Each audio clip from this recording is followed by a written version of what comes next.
Hi. మొట్టమొదటిసారిగా మన విజయవాడలో క్లాస్ రూమ్ ట్రైనింగ్ అండి. వన్ డే క్లాస్ రూమ్ ఎన్విరాన్మెంట్‌లో ఆఫ్‌లైన్ వెబినార్ జరగబోతుంది.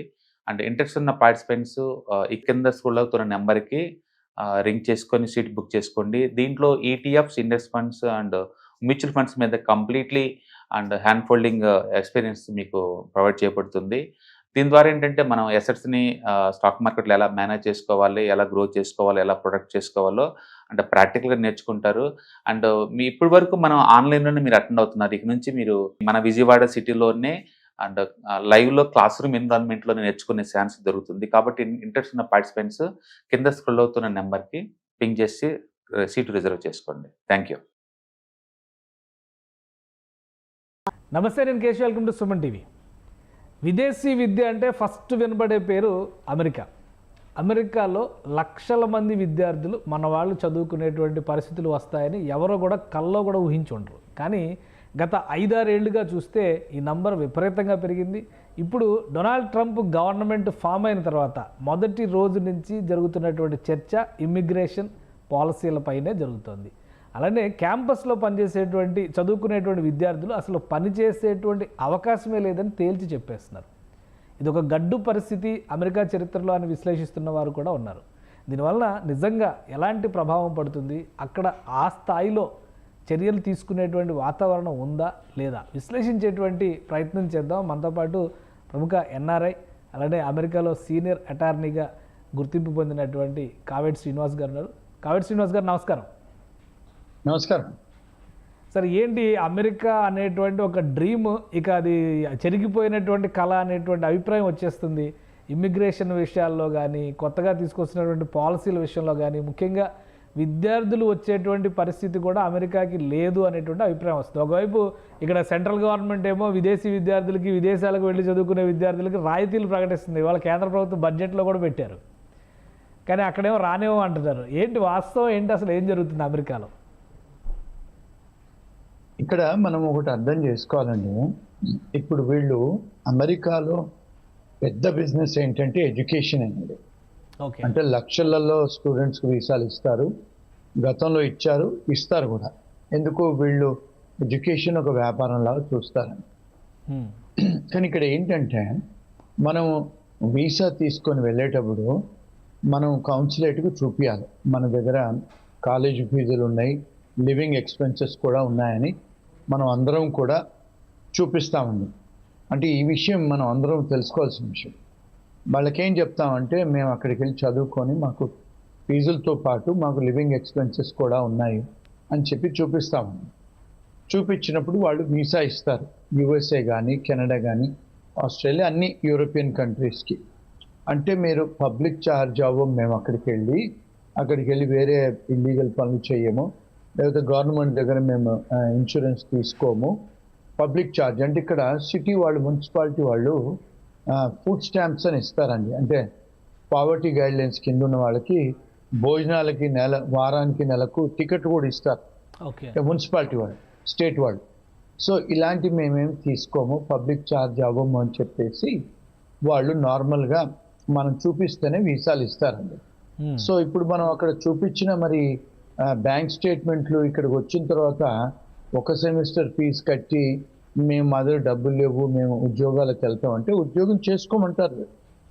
ఏమంటారంటే క్యాంపస్లోనే జాబులు చేసుకోవాలి, క్యాంపస్ బయట చేసుకోకూడదు. అది యుఎస్లో అండి. ఒకవేళ యూకేలో, కెనడా, న్యూజిలాండ్ ఆ కంట్రీ లా చూస్తే మీరు 20 గంటలు అవుట్ సైడ్ ద క్యాంపస్ చేసుకోవచ్చు. అంటే that is the law of the land. కానీ ఇక్కడికి వచ్చే వరకు వాళ్ళు ఏం చేశారు, కాలేజీలలోనే పనిచేయండి అని చెప్పి లా పాస్ చేశారు. ఇక్కడికి వచ్చిన తర్వాత మన స్టూడెంట్స్ ఏమవుతున్నాయంటే ఇక్కడికి వచ్చిన తర్వాత వాళ్ళు క్యాంపస్లలో ఉద్యోగాలు లేవు ఫస్ట్ ఆఫ్ ఆల్. రెండో విషయం, మన పేరెంట్స్, మన వాళ్ళు, ఇండియాలో ఉన్న వాళ్ళు అర్థం చేసుకోవాల్సింది ఏంటంటే కోవిడ్ తర్వాత, కోవిడ్ కంటే ముందు ఎలా ఉండేదంటే అండి లా 20 hours మీరు క్లాస్ రూమ్కి వెళ్ళాలి ఫిజికల్గా. కోవిడ్ టైంలో ఏమొచ్చిందంటే పాలసీ, మీరు కొన్ని గంటలు క్లాస్ రూమ్లో ఉండండి, కొన్ని గంటలు ఇంట్లో నుంచి ఆన్లైన్లో చదువుకోండి అని లా తెచ్చారు. అంటే కోవిడ్ టైంలో పూర్తిగా కాలేజీలో క్లోజ్ చేశారు కనుక వాళ్ళు మీరు ఆన్లైన్లో చదువుకోండి అని కోవిడ్ టైంలో చెప్పారు. ఓకే. దాని తర్వాత కొన్ని వెసులుబాటు చేసి ఇమిగ్రేషన్ లాలో ఏమన్నారంటే చాలా యూనివర్సిటీస్కి సరే మీరు క్లాసులు ఆన్లైన్లో కండక్ట్ చేసుకోండి, వారానికి ఒకసారి 2 సార్లు స్టూడెంట్స్ వచ్చి క్లాసులో అటెండ్ అయ్యి అసైన్మెంట్లు తీసుకొని అసైన్మెంట్లు చెయ్యాలని ఆ లా తీసుకొచ్చారండి. ఓకే. అంటే ఇంతకుముందు 20 అవర్స్ క్లాస్ రూమ్లో ఉండేది కూడా తీసేసి మీరు ఇంట్లో నుంచే చదువుకోండి అని పెట్టారు. ఓకే. పెడితే ఏమైంది, ఇక్కడ అన్ని కాలేజీలో ఇక్కడ ఒకటి అర్థం చేసుకోవాల్సింది ఏంటంటే అండి, ఇక్కడ గవర్నమెంట్ మన దగ్గర ఎట్లయితే యూనివర్సిటీస్ ఉంటాయో, ఆంధ్ర యూనివర్సిటీ, నాగార్జున, ఉస్మాన్, ఇవి స్టేట్ యూనివర్సిటీస్ మనకు. అవును. అమెరికాలో కూడా స్టేట్ యూనివర్సిటీస్ ఉంటాయండి. అమెరికాలో స్టేట్ యూనివర్సిటీస్ ఉంటాయి, మున్సిపాలిటీ వాళ్ళు కూడా కాలేజీలు నడిపిస్తారు, ప్రైవేట్ యూనివర్సిటీస్ కూడా ఉంటాయండి. ఓకే. ఇప్పుడు మన దగ్గర కూడా ప్రైవేట్ యూనివర్సిటీ యాక్ట్ వచ్చేసింది కదండి, చాలా ప్రైవేట్ యూనివర్సిటీస్ ఇండియాలో కూడా వచ్చేసాయి. అదే విధంగా వీళ్ళు ప్రైవేట్ యూనివర్సిటీస్ కూడా ఇప్పుడు సెయింట్ జాన్స్ అనేది ఒక సంస్థ, క్యాథలిక్ సంస్థ, వాళ్ళకు యూనివర్సిటీస్ ఉంటాయి, హాస్పిటల్స్ ఉంటాయి. అలాగే ప్రైవేట్ ఇన్వెస్టర్స్ కూడా ఇక్కడ కూడా యూనివర్సిటీస్ పెట్టారు. సో యూనివర్సిటీస్ పెడితే వాళ్ళందరికీ కూడా ఇమిగ్రేషన్ వాళ్ళు పర్మిషన్ ఇచ్చారు, మీరు స్టూడెంట్స్ని తీసుకొని రావచ్చు అని. మరి ఇప్పుడు ప్రైవేట్ యూనివర్సిటీస్ బోల్డ్ అని వచ్చాయి, వాళ్ళందరూ సర్వైవ్ కావాలి కదా. సరే ఇప్పుడు అందరూ ఆన్లైన్లో క్లాసులు చదువుకోండి అని చెప్పారు. సో వీళ్ళు ఇప్పుడు ఫర్ ఎగ్జాంపుల్ న్యూయార్క్లో కాలేజ్ ఉంటే స్టూడెంట్ ఎక్కడో కాలిఫోర్నియాలో ఉంటారు. మరి మనం హైదరాబాద్లో కాలేజ్ ఉంటే మనం కాశ్మీర్లో ఉండి చదువుకోవచ్చా? హైదరాబాద్లోనే ఉండాలి కదా. మరి మన వాళ్ళు ఉండరు అలాగా, ఎక్కడెక్కడో ఉండి గ్యాస్ స్టేషన్లలో, రెస్టారెంట్లో పనిచేస్తుంటారు. సో ఇక్కడ అంటే ఇక్కడ లోకల్ అమెరికన్స్ వాళ్ళ భావం, వాళ్ళ ఫీలింగ్స్ ఏమొచ్చాయంటే, ఈ స్టూడెంట్స్ వచ్చారు, వచ్చి ఇక్కడ నార్మల్గా ప్రివేలింగ్ వేజ్ గంటకు $15,000 అండి. ఇప్పుడు మన దగ్గర కూడా ఇండియాలో కూడా prevailing wage act, minimum wage act అనేది మన దగ్గర ఉంది లేబర్ లాస్లో. వీళ్ళకు కూడా ప్రతి సంవత్సరం వాళ్ళు పెంచుతారు. ఈ సంవత్సరం లేబర్ డిపార్ట్మెంట్ ఏముంది, ఫెడరల్ లేబర్ అంటే $15 గంటకండి. సో వాళ్ళు ఎవరు పని చేసినా 15 ఇవ్వాలి. సో మన వాళ్ళు ఏం చేస్తున్నారు అంటే స్టూడెంట్స్ వచ్చి వాళ్ళు అనుకునేది ఈ రెస్టారెంట్లలో, గ్యాస్ స్టేషన్లలో వీళ్ళు కాలేజీలో చదువుకోవాల్సింది పోయి కాలేజీలలో జాబులు చేయాల్సింది పోయి బయట చేస్తున్నారు, ఈ ఉద్యోగాలు మాకు వచ్చే ఉద్యోగాలు పోతున్నాయి అనేది ఒక మూమెంట్, ఒక ఫీలింగ్ అనేది వచ్చింది, లోకల్ ఫీలింగ్. ఇప్పుడు ఎలాగైతే మన కేసీఆర్ గారు తెలంగాణ తీసుకురావడానికి ఆంధ్ర వాళ్ళు పోవాలి, ఆంధ్ర వాళ్ళు ఇది చేస్తారని ఎలాంటి నినాదం తెచ్చి పొలిటికల్గా సెంటిమెంట్ లేబట్టేసి చేసుకున్నాడు తెలంగాణని టీఆర్ఎస్ పార్టీ వాళ్ళు, అదే విధంగా ఇప్పుడు ట్రంప్ గారు కూడా మనకు Americans first, America manufacturing first అని ఒక నినాదంతో తీసుకొచ్చి రాజకీయాల్లో గెలిచారు. ఇప్పుడు థంపింగ్ మెజారిటీతో గెలిచారు వాళ్ళు, 2 హౌజ్లలో వాళ్ళ మెజారిటీ ఉందండి. సో ఇప్పుడు మరి అమెరికన్స్ కోసం తెచ్చాడు కదా, మన అమెరికన్స్కు ముందు జాబులు రావాలి అని. సో దానివల్ల ఏం చేశాడంటే అదొక రీజన్. రెండోది ఏమైందంటే, ట్రంప్ గారు మొదటిసారి ఉన్నప్పుడు తను కొన్ని మార్పులు చేశారు, కానీ తన టర్మ్ అయిపోయిన తర్వాత మళ్ళీ బైడెన్ గారు వచ్చిన తర్వాత ఈ గేట్లన్నీ ఓపెన్ చేశారండి. తను ఉన్నప్పుడు ఏం చేశారంటే, ఇప్పుడు ఈ మెక్సికో నుంచి, సౌత్ అమెరికా నుంచి చాలామంది బార్డర్ క్రాస్ చేసి వస్తారు. వాళ్ళందరినీ కూడా తను ఉన్నప్పుడు అరెస్ట్ చేయించాడు. ఆ చిన్నపిల్లలతో వస్తే కూడా చిన్నపిల్లల్ని సపరేట్ చేసి, తల్లిదండ్రులను సపరేట్ చేసి, చాలామంది తల్లిదండ్రులను ఆయన పంపించేశాడు, అంటే పిల్లల్ని ఇక్కడ నుంచి. సో అది చాలా పెద్ద క్రిటిసిజం అయింది. అంటే అది ఒక రకంగా ఇల్లీగల్ ఇమిగ్రేషన్ కిందకి వస్తుంది కాబట్టి మనకు ఆ ప్రాబ్లం ఉండకపోవచ్చు కదా. మన వాళ్ళు కూడా అట్లా ఇల్లీగల్గా వచ్చిన వాళ్ళు ఎవరైనా ఉంటారా? ఉన్నారండి. ఇప్పుడు ఇక్కడ ఏమైందంటే అండి, ఇప్పుడు చాలామంది స్టూడెంట్స్ కెనడాకు వెళ్ళారండి చదువుకోవడానికి వెళ్ళిన వాళ్ళు చదువుకోకుండా 8 లక్షల మంది ఇండియన్ స్టూడెంట్స్ అమెరికా బార్డర్ దాటి అమెరికాకు వచ్చేసారు. ఎట్లయితే మెక్సికన్స్ వచ్చారో మన వాళ్ళు కూడా కెనడా నుంచి బోర్డంత మంది స్టూడెంట్స్ అమెరికాకు వచ్చారు. అందులో పంజాబీ వాళ్ళు ఉన్నారు, గుజరాతీ వాళ్ళు ఉన్నారు, తెలుగు వాళ్ళు కూడా ఉన్నారు. సో మరి ఈ విషయం ఏ మీడియా వాళ్ళు కవర్ చేయరు. ఇక్కడ పేరెంట్స్ ఏం చేస్తారు, మన స్టూడెంట్స్ అన్ని అరెస్ట్ చేసి పంపించేస్తున్నారు. కానీ ఇంతవరకు మన స్టూడెంట్స్ని ఎక్కడికి వెళ్ళి వాళ్లకు హత్కడీలేసి, కాళ్లకు బీడీలేసి వాళ్ళని మిలిటరీ విమానాల్లో పంపించిన దాఖలాలు ఇవ్వండి. కానీ మీడియాలో ఎందుకంటే 8 లక్షల మంది బార్డర్ దాటేంత బలహీనంగా అమెరికన్ సెక్యూరిటీ సిస్టమ్ ఉందా? ఎందుకంటే ప్రపంచంలో బెస్ట్ అని చెప్పి అంటారు కదా. 8 లక్షల మంది ఇల్లీగల్గా వాళ్ళ కళ్ళు కప్పి ఆ దేశంలో చొరబడేటువంటి పరిస్థితులు ఉన్నాయా? కళ్ళు కప్పి రాలేదండి, వాళ్ళు బార్డర్స్ ఓపెన్ చేశారు. ఓకే, అంటే బైడెన్ గారు ఏం చేశారంటే బార్డర్ ఆయన హయాంలో ఓపెన్ చేశాడు. అక్కడే ఓపెన్ చేసి ఎంత ఓపెన్గా చేశాడంటే ఎవరైతే ఆ కంట్రీ లోపలికి బార్డర్ గార్డ్ లోపలికి వస్తారో వాళ్లకు భోజనాలు పెట్టారు, వాళ్లకు విమానాలు ఇచ్చి న్యూయార్క్ సిటీ లాంటి సిటీలకు పంపించారు, కాలిఫోర్నియా షికాగోలకు అన్ని శాంక్చురీ సిటీస్కు పంపించారు. పంపిస్తే ఇప్పుడు వాళ్ళకి ఇక్కడ న్యూయార్క్ లాంటి సిటీలలో, షికాగోలో, కాలిఫోర్నియాలో 5 స్టార్ హోటల్ అకామిడేషన్ ఇచ్చి పెట్టారండి. వాళ్ళు పెద్ద పెద్ద హోటళ్లలో వాళ్ళని పెట్టారు. పెట్టి వాళ్ళకు భోజనాలు ఇచ్చి, ఫుడ్ స్టాంప్స్ ఇచ్చి, లీగల్గా వాళ్ళకి ఎంత సలహాలు చేయాలో, వాళ్ళకు అసైలం అప్లికేషన్ పెట్టాలో అన్నీ చేశారు ఆయన బైడెన్ గారి అడ్మినిస్ట్రేషన్లో. అంటే ఓపెన్ బార్డర్ పాలసీ అని పెట్టారు.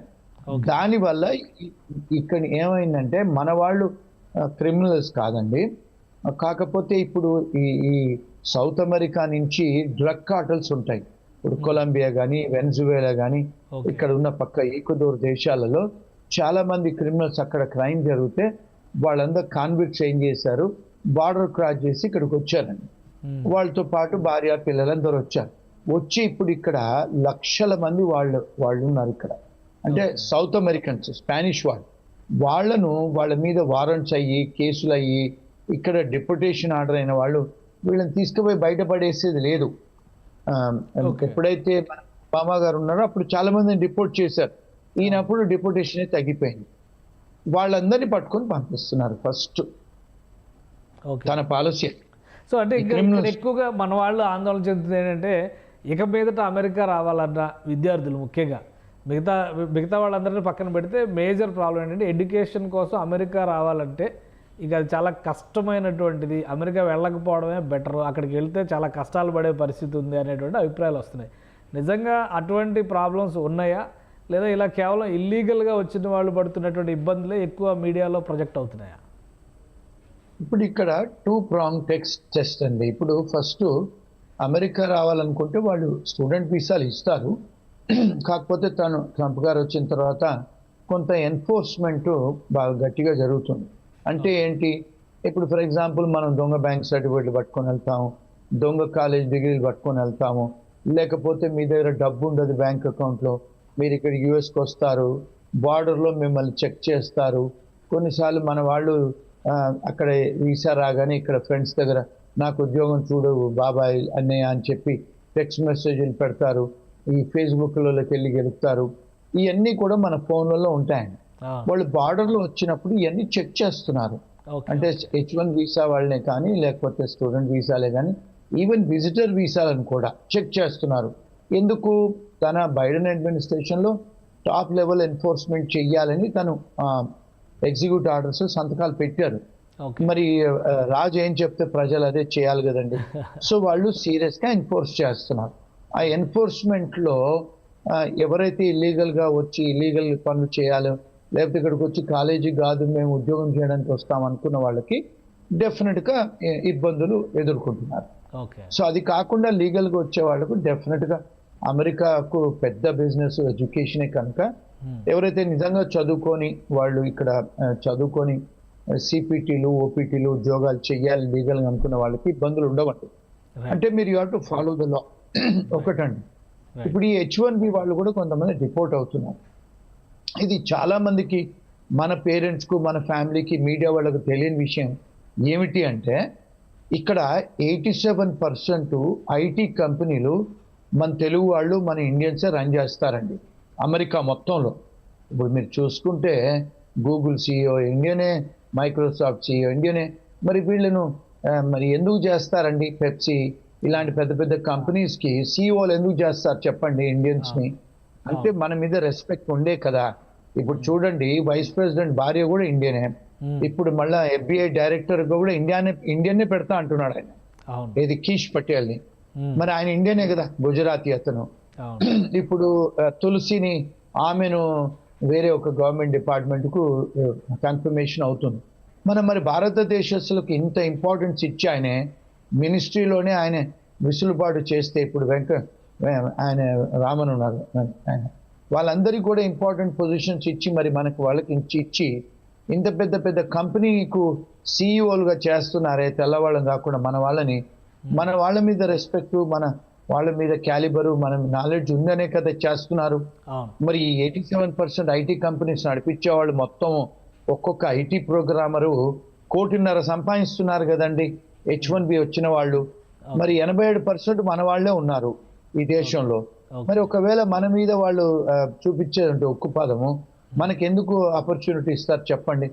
డాక్టర్స్ ఉన్నారు, ఐటీ కంపెనీ ఓనర్స్ ఉన్నారు, అకౌంటింగ్ ఫర్మ్స్ వస్తున్నాయి, ఇప్పుడు ఈవెన్ నర్సెస్ కూడా వస్తున్నారు మన వాళ్ళు, ఈవెన్ హోటళ్లలో కూడా పనిచేసే వాళ్ళు J1 మీద వస్తున్నారు, అందరూ వస్తున్నారు. అంటే లీగల్ గా వచ్చి పని చేసుకునే వాళ్ళకు అంత బానే ఉంది. కానీ ఎక్కడైతే శ్రీనివాస్ గారు మీరు ఏం సలహా ఇస్తారు ఇప్పుడు అమెరికా రావాలనుకుంటున్నటువంటి స్టూడెంట్స్కి, ప్లస్ అమెరికాలో ఉండి ఇబ్బంది పడుతున్నాం అనుకునేటువంటి వాళ్ళకి ఇచ్చేటువంటి సొల్యూషన్ కానీ, సలహా కానీ, పరిష్కార మార్గాలు కానీ ఏంటి? లీగల్గా రావాలండి, చదువుకోవడానికి రావాలి, ఫీజులు కట్టడానికి పరిస్థితి ఉంచుకోవాలి, కాలేజీలలో జాబులు ఎత్తుక్కోవాలి. కొన్నిసార్లు ఇక్కడ ప్రొవిజన్ కూడా ఉందండి ఇమిగ్రేషన్ లాలో, వాళ్ళకు ఒకవేళ ఆర్థిక ఇబ్బందులు జరిగితే కాలేజ్తో డిస్కస్ చేసి ఈవెన్ వర్క్ పర్మిట్ కూడా అప్లికేషన్ పెట్టుకోవచ్చండి. ఆ ప్రొవిజన్ ఉంది, అంటే బయట ఉద్యోగాలు చేయటానికి ఆ ప్రొవిజన్ ఉంది. రెండోది ఏంటంటే ఈ H1B వచ్చే వాళ్ళు ఇల్లీగల్గా ఆ డాక్యుమెంట్స్, వర్క్ ఎక్స్పీరియన్స్ లెటర్లు ఇల్లీగల్గా రెజ్యూమేలు చేసుకోకుండా లీగల్గా వచ్చేటట్టయితే వాళ్ళకు బాగానే ఉందండి. మూడోది ఏంటంటే ఇక్కడ డెఫినెట్గా అమెరికా పెద్ద దేశము, education best in the world, even IT కూడా best in the world, medicine కూడా బెస్ట్, అన్ని ఈ డెఫినెట్గా వాళ్ళు లీగల్గా చేసుకున్నారంటే రావచ్చు, వచ్చి జాగ్రత్తగా చేసుకోవచ్చు అండి. అది మూడోది ఏంటంటే నో యువర్ రైట్స్, మన అర్హతలు హక్కులు ఏంటి తెలుసుకోండి, రాకముందే ఆన్లైన్లో రీసెర్చ్ చేసుకొని రావాలండి. ఇక్కడికి వచ్చిన తర్వాత అయ్యో నాకు తెలియదు, I don't know the law అంటే ignorance of law is not excuse అండి. డెఫినెట్గా అవన్నీ జాగ్రత్తలు తీసుకొని వస్తే డెఫినెట్గా ఫ్యూచర్ ఉంది. ఎందుకంటే వీళ్ళు ఇప్పుడు ఎకానమీ కూడా పెరుగుతుంది మళ్ళా, కానీ వచ్చిన తర్వాత స్టాక్ మార్కెట్ పెరిగింది, ఇప్పుడు ఉద్యోగాలు కూడా వస్తున్నాయి. ఇప్పుడు చాలా మంది ఇల్లీగల్ వాళ్ళని తీసేస్తే లీగల్ వాళ్ళకు ఉద్యోగాలు ఉంటాయి కదండి. ఇప్పుడు చాలా మంది ఇల్లీగల్ వాళ్ళు వెళ్ళిపోతున్నారు కూడా. సో ఉద్యోగాలు డెఫినెట్గా ఉంటాయి, మంచి జాబులు ఉంటాయి, మంచి లీగల్గా జాబులు చేస్తే ఉంటాయి. మరి ఇప్పుడు ఆల్రెడీ స్టార్ట్ అయిపోయింది కదా, అడ్మినిస్ట్రేషన్ ఎలా ఉంది ఓవరాల్గా? ట్రంప్ అడ్మినిస్ట్రేషన్ చాలా మంది ఆందోళన చెందుతూ ఉన్నారు ఇండియన్స్. ఏదో అంటే మీరు అన్నట్టుగా ఇల్లీగల్ లీగల్ ఆ వేరియేషన్ ఎప్పుడూ ఉంటుంది, బట్ ఓవరాల్గా మనల్ని పంపించేస్తారేమో, మనకు అవకాశాలు తగ్గిపోతాయేమో అనుకునేటువంటి ఆందోళన కానీ అలాంటి పరిస్థితులు కానీ ఉన్నాయి. ఎందుకంటే చాలామంది గ్రీన్ కార్డు అప్లై చేస్తున్న వాళ్ళు రావేమో, ఇక ఎవరేమో H1B తగ్గించేస్తారేమో, ఇట్లాంటి భయాలు ఉన్నాయి. వాటి పరిస్థితి అవునండి. H1Bలో ఈ సంవత్సరము చాలా స్ట్రిక్ట్ ఎన్ఫోర్స్మెంట్ చేస్తా అంటున్నారు, ఆ పాలసీతో వచ్చింది. ఎవరైతే H1B కంపెనీ ఓనర్లు డబ్బులు తీసుకొని స్పాన్సర్ చేస్తారో లేకపోతే ఇల్లీగల్ చేస్తారో అవన్నిటికీ వాళ్ళు వచ్చి చెక్ చేస్తా అంటున్నారు. వాళ్ళ ఆఫీసులకు వచ్చి చాలా స్ట్రిక్ట్గా ఉంటుంది. సో జాగ్రత్తగా లీగల్గా చేసుకుంటే I don't see any problem అండి. రెండోది ఏంటంటే నో యువర్ రైట్స్. కొన్నిసార్లు ఎయిర్పోర్ట్లలో జాగ్రత్తగా ఆన్సర్స్ ఇవ్వాలి. వచ్చిన తర్వాత కూడా వాళ్ళు వచ్చి ఒకవేళ ఇమిగ్రేషన్ వాళ్ళు వచ్చి స్టూడెంట్స్ను పట్టుకునే పరిస్థితులు ఉంటే వాళ్ళు రైట్ టు రిమైన్ సైలెంట్ ఉంది. ఇమిగ్రేషన్ విషయాలు చెప్పే అవసరం లేదు. ఆ ఇమిగ్రేషన్ వాళ్ళకి మంచి లాయర్లను సంప్రదించాలి, తెలుసుకోవాలండి. అంటే if they are by the law డెఫినెట్గా ఇప్పుడు చాలాసార్లు మన స్టూడెంట్స్ ఏంటంటే డ్రింక్ అండ్ డ్రైవింగ్ చేసుకుంటూ పట్టుపడతారు. మరి అలాంటప్పుడు ఇబ్బందులు అవుతాయి. వాళ్ళు మొన్న ఒక క్లయింట్ ఫోన్ చేసి డ్రింక్ అండ్ డ్రైవ్ చేస్తున్నాడు, పోలీసుడు ఆపాడు. ఆపితే వాడు ఈవెన్ ఇమిగ్రేషన్ స్టేటస్ అడిగాడు, స్టూడెంట్ వీసా అంటే వాడు ఎక్కడో ఇంకొక క్లయింట్ ఒక గ్యాస్ స్టేషన్లో పనిచేస్తున్నాడు, వచ్చి వాళ్ళు లిక్కర్ అమ్మితే పట్టుకున్నారు. అడిగారు నీకు రైట్ టు వర్క్ ఉందా అంటే లేదంటే వాడు ఈవెన్ ఆ టికెట్లోనే రాశాడు నో వర్క్ పర్మిట్ ఉందని, నో వర్క్ పర్మిట్ అని. ఇలాంటి అయినప్పుడు మళ్ళీ వాళ్ళు ఇమిగ్రేషన్కి తెలుపుతారు కదండి. సో ఇలాంటి చిన్న చిన్న మిస్టేక్స్ చేసుకోకుండా ఉంటే దే కెన్ బి ఓకేనండి. అంటే అంత లాలెస్నెస్ ఏం లేదు, బట్ డెఫినెట్గా ఇల్లీగల్ వాళ్ళని పట్టుకుంటున్నారు. ఎవరికైతే వారెంట్స్ ఉన్నాయో వాళ్ళ మీద కేసులు ఉన్నాయో స్పానిష్ వాళ్ళ మీద బాగా టార్గెట్ చేస్తున్నారు, పట్టుకొని వాళ్ళని రిపోర్ట్ చేస్తున్నారు. Right. Thank you Kaveti Srinivas గారు, న్యూయార్క్ నుంచి అప్డేట్స్ ఇచ్చినందుకు. ఇది అమెరికాలో పరిస్థితి, ఇక్కడ జరుగుతున్నటువంటి ఆందోళనకి సంబంధించి కావేటి శ్రీనివాస్ గారు ఒక క్లారిటీ ఇచ్చారు. ఇల్లీగల్గా వచ్చిన వాళ్ళు, ఇల్లీగల్గా పని చేయాలని ప్రయత్నం చేస్తున్న వాళ్ళు మాత్రమే ఇబ్బంది పడుతున్నారు. మిగతా అంతా కూడా సవ్యంగానే ఉంది. అలానే అడ్మినిస్ట్రేషన్లో ట్రంప్ భారతీయులకి చాలా ప్రాధాన్యం ఇస్తున్నటువంటి పరిస్థితి ఉంది. ప్రధానంగా గత బైడెన్ ప్రభుత్వం తీసుకున్నటువంటి నిర్ణయాలను సరిచేసేటువంటి క్రమంలోనే ఇమిగ్రేషన్ పాలసీల విషయంలో స్ట్రిక్ట్ ఎన్ఫోర్స్మెంట్ జరగబోతుంది. అలానే రాబోయే రోజుల్లో H1B వీసాలకు సంబంధించి కానీ, స్టూడెంట్ వీసాలకు సంబంధించి కానీ నియమ నిబంధనలు కఠినతరం చేస్తారు. అక్కడికి వెళ్లే ముందే నియమాలు, ల్యాండ్ లాస్ కూడా తెలుసుకుంటే ఎలాంటి సమస్యలు రావు. ఇగ్నోరెన్స్ అనేదాన్ని యాక్సెప్ట్ చేసేటువంటి పరిస్థితి ఉండదు అని హెచ్చరిస్తున్నారు. సో అమెరికాలో ఉన్నటువంటి తెలుగు వాళ్ళు అప్రమత్తంగా ఉండాలి, చట్టాల గురించి తెలుసుకోవాలి, అలానే వైలేషన్స్ విషయంలో జాగ్రత్త వహించాల్సినటువంటి అవసరం ఉంటుంది. ఇక అమెరికా వెళ్ళాలని ఆశించే వాళ్ళు ముఖ్యంగా ఫైనాన్షియల్ స్టేటస్ పైన ఫోకస్ పెట్టాలి. అక్కడికి వెళ్ళి ఏదో ఒక ఉద్యోగం చేసుకుందాం అనేటువంటి వాతావరణం ఉండకపోవచ్చు. క్యాంపస్లో దొరికేటువంటి జాబ్స్ మినహా మిగతా అవకాశాలు చాలా తక్కువగా ఉంటాయనే విషయాన్ని అర్థం చేసుకున్న తర్వాతే అమెరికా ప్రయాణానికి ప్రణాళిక వేసుకోవాల్సిన అవసరం ఉందని కావేటి శ్రీనివాస్ గారి మాటలను బట్టి అర్థమవుతుంది. ఇది స్పెషల్ డిస్కషన్. Keep watching.